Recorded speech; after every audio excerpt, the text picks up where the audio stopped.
Welcome to the Cashflow Ninja, the podcast sharing how to create and grow income streams and manage, multiply, and protect your wealth in the new economy. Are you tired of trading your time for money? Do you desire freedom today instead of retirement in 10, 20, or 30 years? I'm MC Laubscher, and this is the Cashflow Ninja.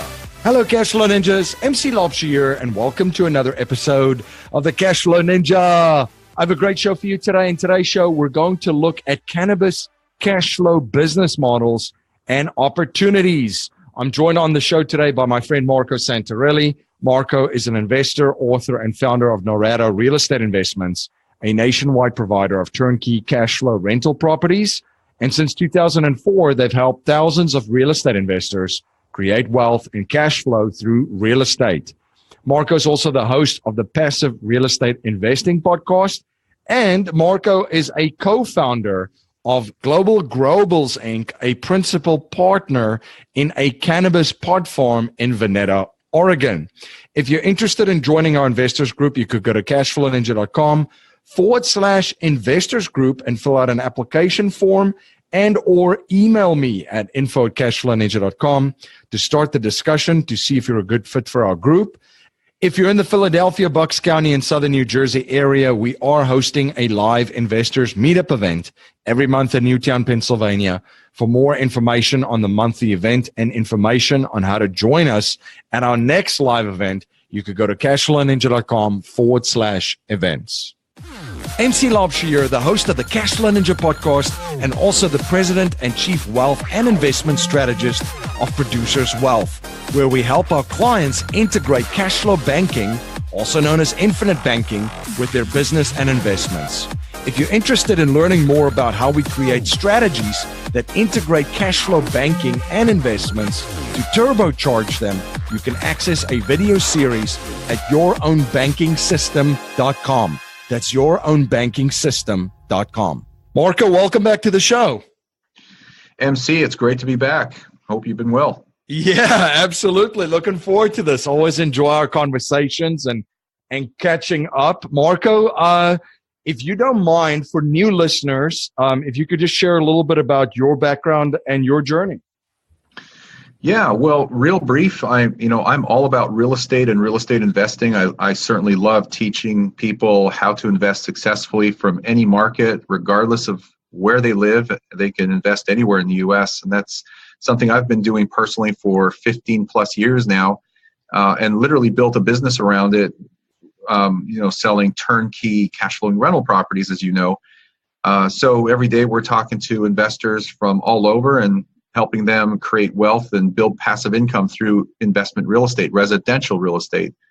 I myself started when I was 18. That's when I bought my first property. And as they say, the writing was on the wall. I bought, fixed, managed, and held that property for a while. And essentially it was textbook. And then I really ramped it up in 2003, 2004. And now 15 years later, we have one of the largest nationwide companies in terms of turnkey rental properties. And, we love working with guys like you because, when you take that infinite banking concept and marry it or merge it with real estate investing, you kind of put your real estate investing on steroids in a way, because it allows you to not only save for your down payments, but also borrow against that money, not even touching it, still earning interest on it, and then being able to deploy the money you borrow from your policy to acquire more rental property. So, you've got a good product that marries well with investment real estate. Absolutely. And have appreciate sharing that and discussing that more with you. Marco, you just recently went on a cruise, one that I'm very envious of, with the real estate guys.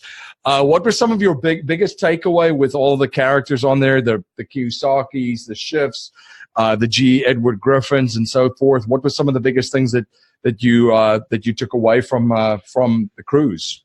Wow, that would literally take hours to cover. There were tons of takeaways, but I had some great conversations with Kiyosaki and Peter Schiff and G. Edward Griffin and just a whole bunch of guys.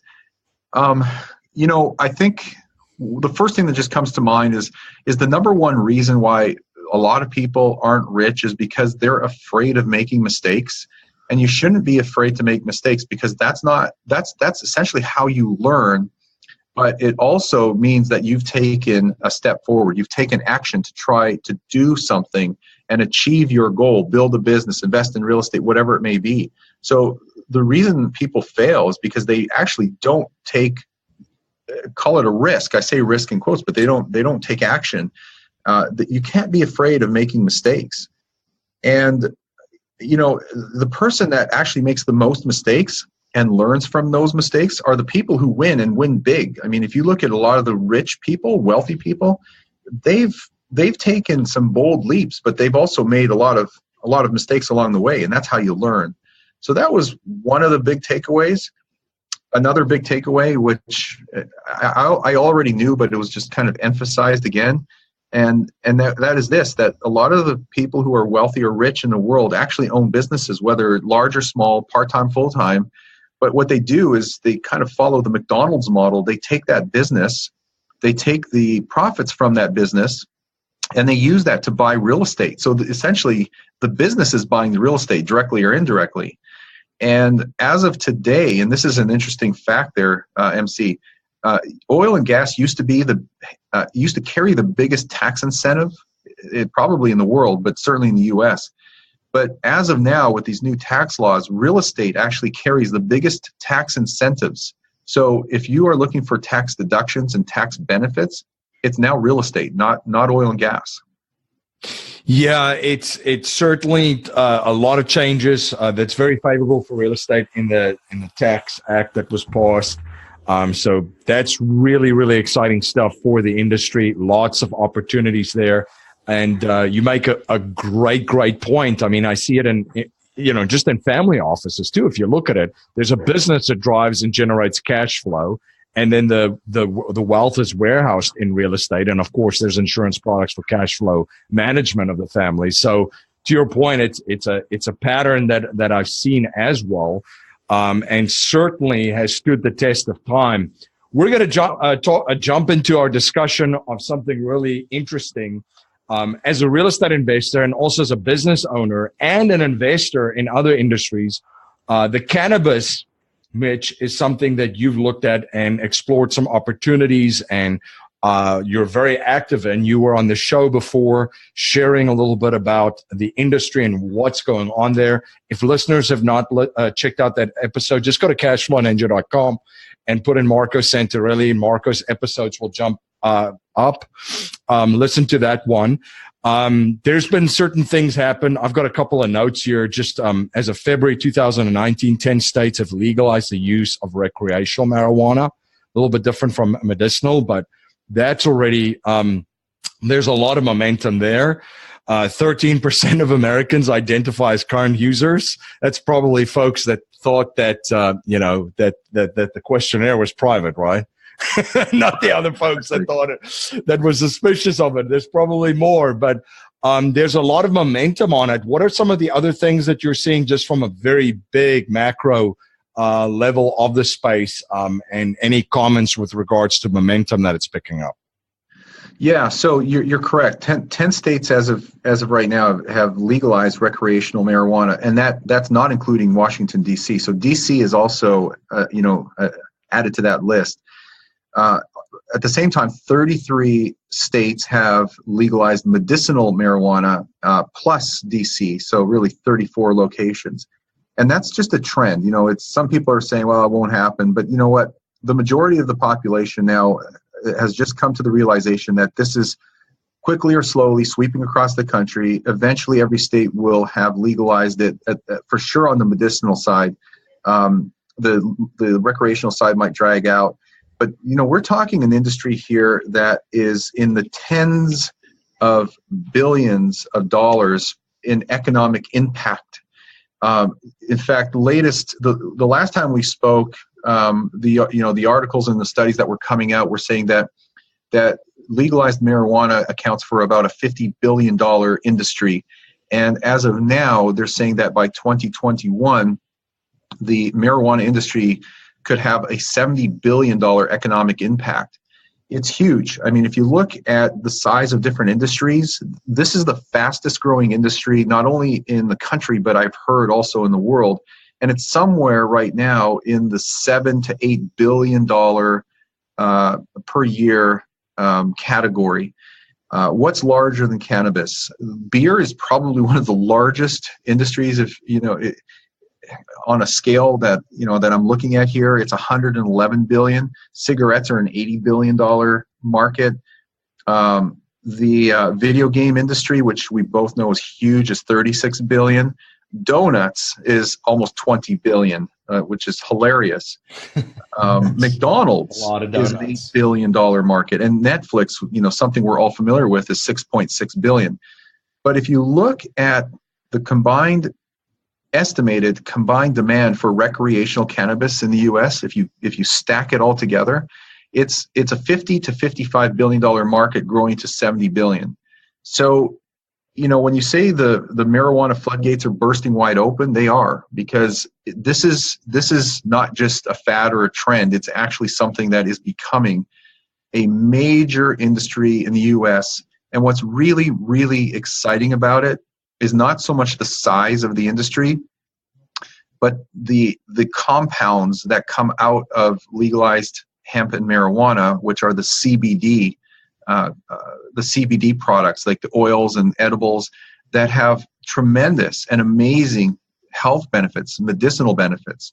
That, to me, is exciting because it can help millions of people, from glaucoma to dealing with cancer treatment, to dealing with epilepsy, to dealing with inflammation, and the list goes on and on and on. Tons of opportunity and many different uses there, and a lot of industries opening up around it, supporting industries and so forth. You were on the show sharing a little bit more about a project.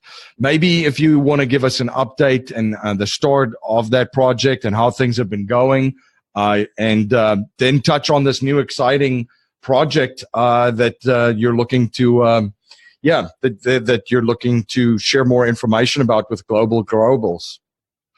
Yeah. So when we last spoke, we were in the process of raising capital and building essentially what we would call a pod farm, POD. They are pods. We just call them pods for short. They're essentially 40-foot containers that have been built to be completely mobile, turnkey, hydroponic growing containers. Now, they're not on wheels. You're not supposed to, transport them around. You can just ship them by truck and rail, and then you install them at your final destination. But ultimately, what we finished building, and we have completely done and up and running, is a 36-pod farm up in Oregon State, that is just an exciting project that has created a model, a duplicatable model that we can replicate in other locations, provided we have the location, meaning the land, and the license, the state permit that gives you the legal ability to grow and or manufacture and or distribute that cannabis, the harvest that comes from that grow facility. So that was the first project. It was exciting. It took a little longer than we anticipated, but I think almost all construction projects end up taking longer. So now we have shifted our focus to another project in the heart of Palm Springs. We are approved for over 104,000 square feet of grow space, in other words, cultivation. That will be housed in 4 different buildings, which is something we are going to start building here shortly. So we have the land, we have the licenses or permits. In fact, we actually have 4 permits there. We have cultivation, manufacturing, distribution, as well as dispensary, or what you might call retail. That's not common to actually have 4 permits or licenses at the same time, but we started early and got grandfathered in. So that's really your ticket to make this happen.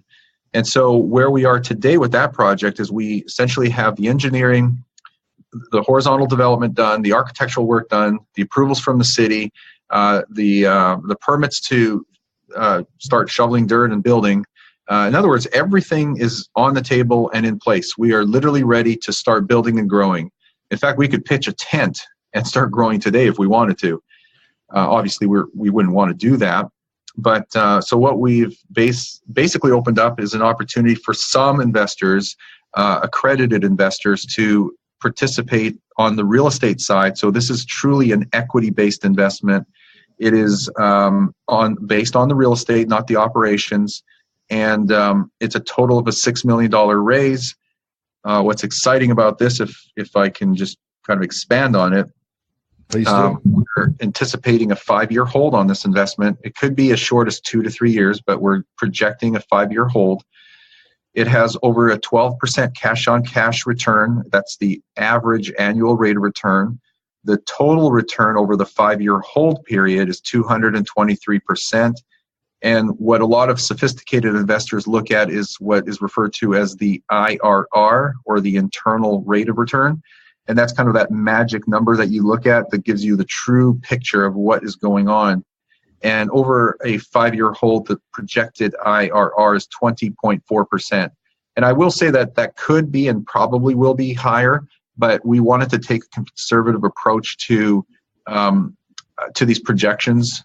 And really, that's based on just phase one. I mean, if we're building it out with 4 different phases, our revenues are much higher. But this particular investment is just based on a 20.4% internal rate of return.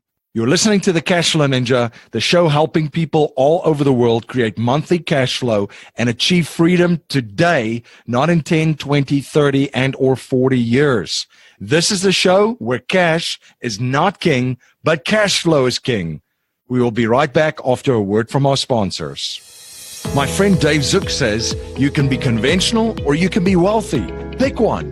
Dave and his team at The Real Asset Investor have syndicated many successful real estate and ATM projects over the last decade. Now his team has an exclusive opportunity for investors in the coal space. Do you want to be part of an energy project that takes conventional coal and cleans it up by extracting liquids while releasing almost zero emissions? The sale of these liquids can produce strong double-digit cash flow and aggressive tax benefits against ordinary income, all while using America's #1 most plentiful resource in a responsible, efficient manner. Now that's non-conventional. For more information on this exclusive opportunity, you can visit therealassetinvestor.com or contact the Real Asset Investor team at info@therealassetinvestor.com. Are you having a hard time finding great investment properties? Unfortunately, the best deals are rarely found locally. Successful investing begins with the right properties in the right markets. Norada Real Estate provides everything you need to invest in the best deals across the United States. Our simple, proven system will help you create real wealth and passive monthly cash flow. Learn how to find the best deals by downloading your free copy of The Ultimate Guide to Passive Real Estate Investing at noradarealestate.com. That's NORADA realestate.com. You're listening to the Cashflow Ninja, the show helping people all over the world create monthly cash flow and achieve freedom today, not in 10, 20, 30, and or 40 years. This is the show where cash is not king, but cash flow is king. Now let's return to our interview. So as you mentioned earlier, one of the things that you've seen with business owners and learned on the cruise as well is that McDonald's model, right? The business on top of the real estate, which is essentially what you have with this opportunity as well, with the real estate play and then the business on top of it. Yeah, exactly. So, you know, like I said before, we're going to build the real estate out in 4 separate phases. It's all on the same property, same location. We're sitting right adjacent to 150,000 square foot FedEx distribution center that was just recently built. So we're at a great location strategically in terms of, access to all the markets surrounding us. In fact, we're right near where Coachella is, where they do all those big major concerts every year outdoors. So we're right on the I-10 freeway. 110,000 cars drive by our location every single day. That gives us a lot of opportunity to put up signage. Not that with 104,000 square feet of grow that you're going to sell it all through a retail dispensary. We just have the ability, because of our strategic location, to be able to transport and distribute to wholesalers and other distributors and retailers throughout the state of California from that one location. So it's an ideal location. But you're right. This first phase, the only reason we're raising capital for phase one is because phase one is the McDonald's approach. The revenues, which are going to be high, the margins are huge, but that phase one will fund phase two and phase three and phase four. So basically, it becomes a self-funding project. All we just need to do is just get phase one up and running. And we have talked to hard money lenders and other lenders that are interested in the project. It's just that we can either raise the capital via debt, or we can raise it through equity and bring partners in who participate in the growth of the project and the revenue coming in from the tenant, which is us. So we're choosing to go the equity route instead of the debt route. Absolutely. Yeah. One of my questions was going to be, how did you determine the location for this project? And you had answered that question. That's very interesting. What was the experience like of getting the licenses and approval? Because there's 4 pieces of this: retail, dispensary, cultivation, manufacturing, and transportation. Well, to your first question about the location, my business partner actually bought 3 parcels of land in Palm Springs many years ago. So he probably didn't know or even think about cannabis at the time. It just so happened that cannabis was growing rapidly in this country in terms of interest and the size of the industry. And I say growing with no pun intended. But it just so happened that, his relationship with the people in the city of Palm Springs and this opportunity came up because they were issuing 3 licenses. We're one of those 3 licenses. They're going to keep one close to the chest, and then the second one is actually has been given to a lady who is not doing anything with it right now. So really, we're the only active license holder in the city of Palm Springs. But call it luck or call it just foresight. He already owned these parcels of land along the I-10 freeway in the city of Palm Springs. And so when cannabis came onto the radar, it just made sense to build this facility and design it, and that's exactly what we did. But the process to get the permits, the licensing, it is somewhat complicated and it's difficult because it's a highly competitive space. Everybody wants to figure out how to get into the cannabis space. How do I get into the cannabis world or the business? Because it is exciting, it is lucrative, and it's the Wild West right now. It's early in the growth phase. I mean, we're still seeing a lot of growth. We haven't even reached a point in this industry where we're going to start to see mergers and acquisitions and consolidation. That is coming in the years to come. But to get a permit, it involves an application fee. Sometimes there's so many applications that it just goes through triage where they screen people to see what your background is, your history. Do you have a location? How much capital do you have? Obviously, they're going to check to see if you have a criminal record. So I don't know what the entire list of criteria is, but there's a lot of things that go into it. And then ultimately, if there's still a lot of people who have applied and that meet the minimum qualifications, it sometimes goes into a lottery system where they just randomly pick from equally qualified people. So I don't know what Michael went through, my partner, to go through all this, but we ultimately got grandfathered in December of 2017, which was a critical date because January 1st, they kind of changed some of the laws and regulations that go into it. But we're essentially grandfathered in with those 4 permits. Well, that definitely worked out really well. What are some of the risks? If somebody's trying to do their due diligence on something like this, what are some of the things that you're looking at or you guys have looked at that you need to manage as far as from a risk management standpoint, and what some of the due diligence folks can do? Well, obviously educate yourself. I mean, if you're looking at this and you don't know much about it, there's a ton of information online. as far as the state of the industry, the direction it's going, what states have legalized medicinal, recreational, or none at all.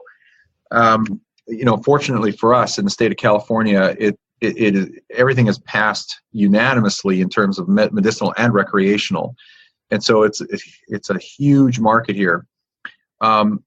There are fewer headwinds today than there were a year ago, and certainly 2 years ago, in terms of the true legality of being able to grow, manufacture, distribute, and sell cannabis or any cannabis-related product.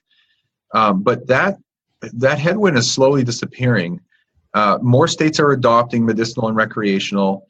The federal government, and in particularly even Trump, has flat out come out and said publicly that the federal government needs to just create a framework and step aside and let the states manage and regulate this, everything from laws, regulations, and taxes. And so they get it. They're going to move to the side. I call this Prohibition 2.0. It's kind of like what alcohol went through long ago when it was illegal nationwide to have or even distill alcohol. But ultimately, it was legalized. The laws were put in place. The taxation was put in place. The federal government stepped aside, and it's all being controlled and managed and taxed at the state level. This is what we see happening here with cannabis.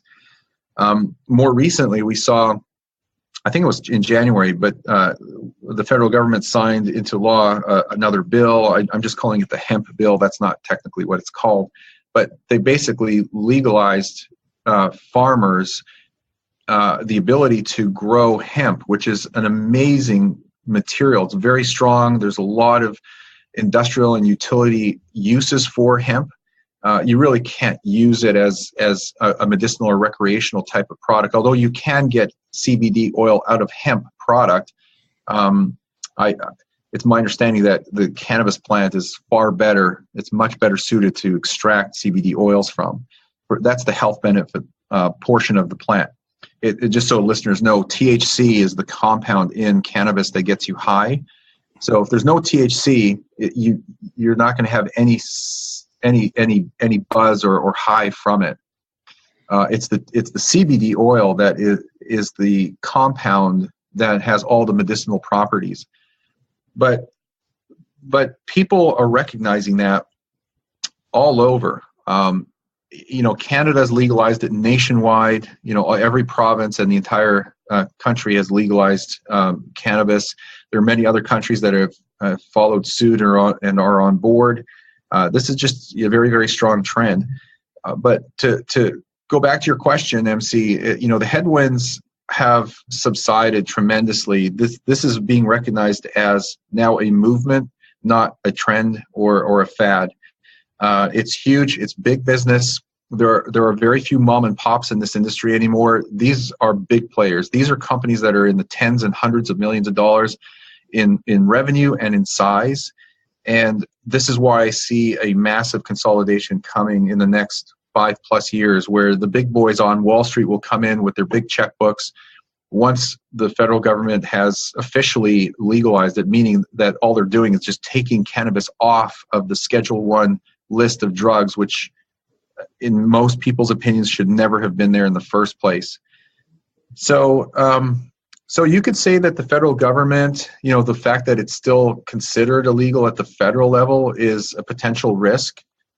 But if you talk to attorneys in this space that specialize in cannabis and people in the industry, and if you go to any of the major cannabis shows around the country and talk to them about this, they will all agree that this is just a process and it's unfolding, and it's just a matter of creating that framework and foundation to build on.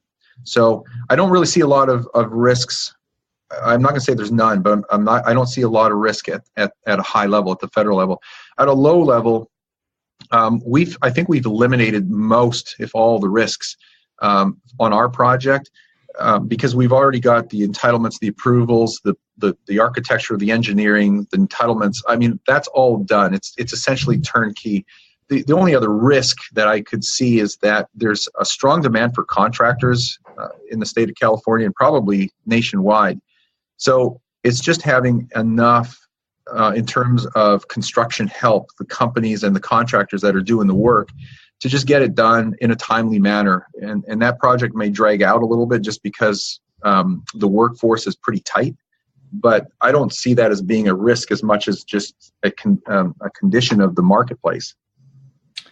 Marco, if listeners are interested to get in touch about this opportunity and take advantage and position themselves for this wave that's coming in this space, where can they learn more? How can they reach out to you? And how can they follow you?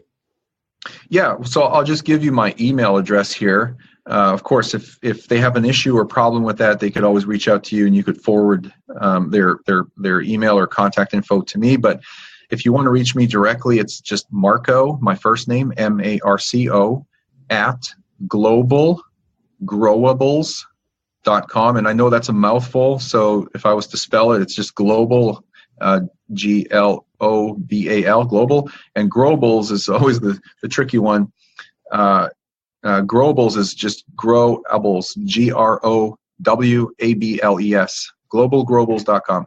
Fantastic. Well, thank you so much for coming on the show. And as always, had a pleasure speaking with you and providing so much value for my listeners.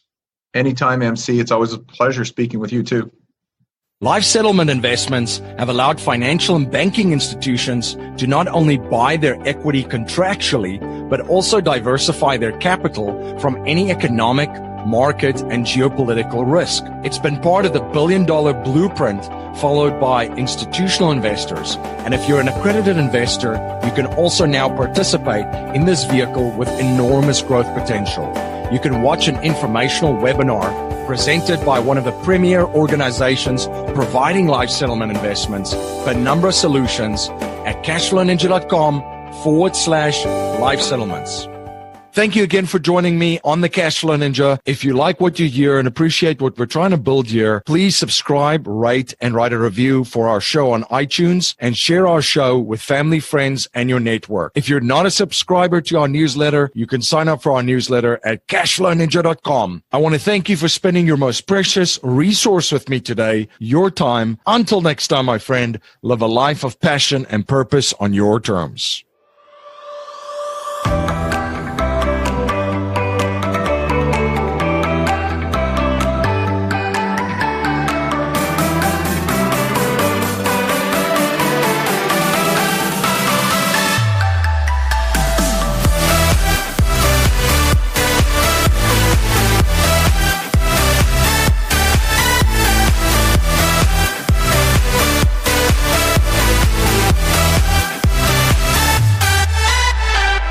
This presentation is for educational and informational purposes only. The information being presented and considered does not consider your particular financial objectives or situation, and it does not make personalized recommendations. This material is not intended to replace the advice of a qualified tax and legal advisor or other qualified professionals, and you should not use the information in place of a customized consultation with a licensed professional regarding your specific personal financial objectives, situation, and needs. We believe the information provided is reliable, but we do not guarantee its accuracy, timeliness, or completeness.